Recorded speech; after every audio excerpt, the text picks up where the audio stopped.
ಅತಿ ತುರ್ತಾಗಿ ಪತ್ರಿಕಾಗೋಷ್ಠಿಯನ್ನು ಕರೆದಂಥ ವಿಚಾರ ಅರಸೀಕೆರೆ ನಗರಕ್ಕೆ 1181 ಮನೆಗಳನ್ನು ಮಂಜೂರು ಮಾಡಿಸಿ ನಗರಸಭಾ ವ್ಯಾಪ್ತಿನಲ್ಲಿ ಬರ್ತಕ್ಕಂಥ ಅರ್ಹ ಫಲಾನುಭವಿಗಳಿಗೆ ಹಂಚಿಕೆ ಮಾಡಬೇಕು ಅಂತಕ್ಕಂಥ ಉದ್ದೇಶದಿಂದ 1181 ಮನೆಗಳ ಮಂಜೂರಾತಿ ಮಾಡಿಸಿದ್ದೇವೆ. 1181. ಅದರಲ್ಲಿ ಇವತ್ತು ಇದು ಕಾರ್ಯಕ್ರಮ ಹೇಗೆ ಅನ್ನೋದನ್ನು ನೀವೆಲ್ಲ ತಿಳ್ಕೋಬೇಕು. ನಾವು ಬಹಳ ಸಾರಿ ಹೇಳಿದ್ದೀವಿ, ಇದು ಇನ್ನೂ ಜನಗಳಿಗೆ ಮನವರಿಕೆ ಆಗ್ತಾ ಇಲ್ಲ. ಇದು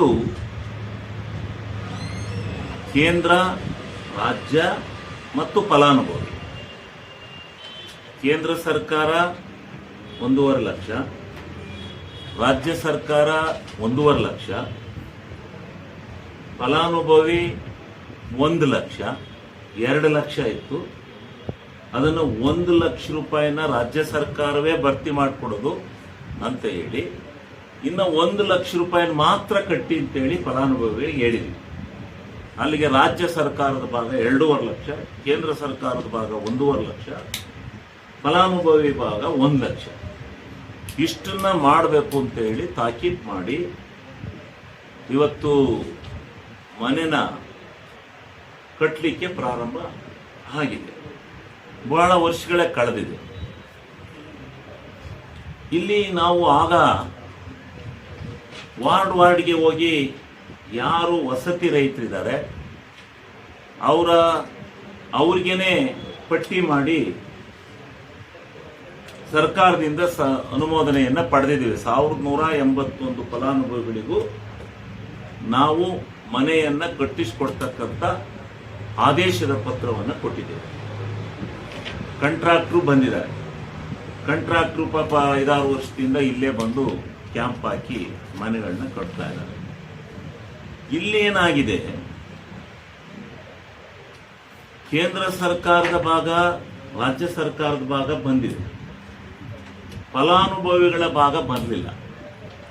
ಅದಕ್ಕೆ ನಾವು ವಿಧಾನಸಭೆಯಲ್ಲಿ ಬಹಳ ಹೋರಾಟವನ್ನೇ ಮಾಡಿ 2 ಲಕ್ಷ ರೂಪಾಯಿಗಳನ್ನು ಕೊಡ್ತಕ್ಕಂಥ ಸಾಮರ್ಥ್ಯ ಬಹಳ ಜನ ಫಲಾನುಭವಿಗಳಿಗಿಲ್ಲ.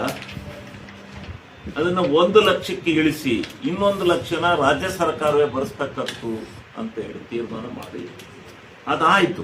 1 ಲಕ್ಷ ರೂಪಾಯಿನ ಫಲಾನುಭವಿಗಳೇ ರಾಜ್ಯ ಸರ್ಕಾರ ಫಲಾನುಭವಿಗಳ ದುಡ್ಡನ್ನು ಕೊಡೋದು ಅಂತ ತೀರ್ಮಾನ ಆಯಿತು. ಆದರೆ ಆದರೂ ಕೂಡ 1 ಲಕ್ಷ ರೂಪಾಯಿಯನ್ನು ಸದ್ಯ ಒಂದು ಸಿಂಗಲ್ ಬೆಡ್ರೂಮ್ ಮನೆಗೆ ಇವತ್ತು ಅಲ್ಲಿ 25 ಲಕ್ಷ ರೂಪಾಯಿ ಮನೆ ಬಾಳುತ್ತೆ.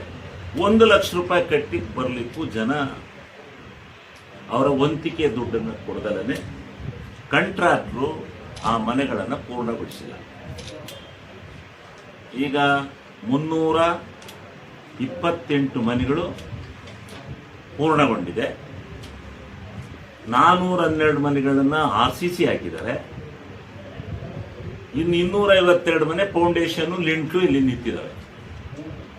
ಇವನ್ನ ಏನಾದರೂ ಮಾಡಿ ಪೂರ್ಣಗೊಳಿಸಲೇಬೇಕು, ಬಡವರಿಗೆ ಇದು ಮಾಡಬೇಕು. ಆದರೆ ಇವ್ರು ಯಾರು ಬರ್ತಾ ಇಲ್ಲ.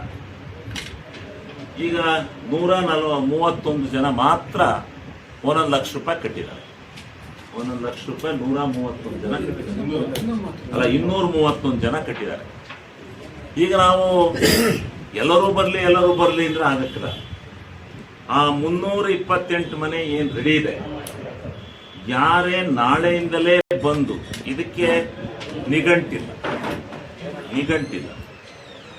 ಯಾರು ಬೇಕಾದರೂ ಬಂದು ಆ 1181 ಫಲ ಪಟ್ಟಿಗಳಲ್ಲಿ ಯಾರಿದ್ದಾರೆ, ಅವನು ಯಾರು ಅರ್ಹ ಇದ್ದಾನೆ, ಆ ಫಲಾನುಭವಿ 1,000 ರೂಪಾಯಿನ ವಂತಿಕೆಯನ್ನು ಕೊಟ್ಟರೆ, 1 ಲಕ್ಷನ ವಂತಿಕೆ ಕೊಟ್ಟರೆ ಆ ಫಲಾನುಭವಿಗೆ ಮುಂದಿನ ಸೋಮವಾರ, ನಾಳೆ ಇಲ್ಲ ನಾಳೆ 8 ದಿವಸಕ್ಕೆ ನಾವು ಆ ಮನೆಗಳಿಗೆ ಆ ಫಲಾನುಭವಿಗಳೆಲ್ಲ ಈಗ 231 ಜನ ಏನು ದುಡ್ಡು ಕಟ್ಟಿದ್ದಾರೆ 1,000 ರೂಪಾಯಿ, ಅವರು ದಿವಸ ಅಲ್ಲ 1 ಲಕ್ಷ ರೂಪಾಯಿ, ಅವ್ರು ದಿವಸ ಬಂದು ಅಲ್ಲಿ ನಮಗೆ ಮನೆ ಬಾಡಿಗೆನೂ ಕೊಡ್ತಾ ಇದ್ದೀವಿ, ನಾವು ಈ ಕಡೆ ದುಡ್ಡು ಕಟ್ಟಿದ್ದೀವಿ, ನಮಗೆ ಮನೆ ಹ್ಯಾಂಡ್ ಓವರ್ ಮಾಡಿದ್ದ ಇದ್ದಾರೆ. ನಾವಿನ್ನು ಕಾಯಕ್ಕೆ ಹೋಗಲ್ಲ.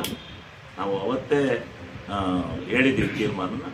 ಯಾರು ಬರ್ತಾರೆ ಲಾಟ್ರಿ ಮುಖಾಂತರ, ಅದು ನಮ್ಮದು ಎಲ್ಲ ಲಾಟ್ರಿ ಮುಖಾಂತರ ನಿಮ್ಮ ಸಮಕ್ಷಮದಲ್ಲೇ ಲಾಟ್ರಿ ಎತ್ತಿ ಯಾರ್ಯಾರಿಗೆ ಯಾವ್ಯಾವ ಮನೆ ಅಂತ ಮುಂದಿನ ಸೋಮವಾರ ನಾಳೆ 30ನೇ ತಾರೀಕು ಆ ಫಲಾನುಭವಿಗಳನ್ನು ಅಲ್ಲೊಂದು 200-300 ಜನನ ಫಸ್ಟು ಅಲ್ಲಿ ವಾಸಕ್ಕೆ ಕರ್ಕೊಂಡು ಹೋಗೋಣ.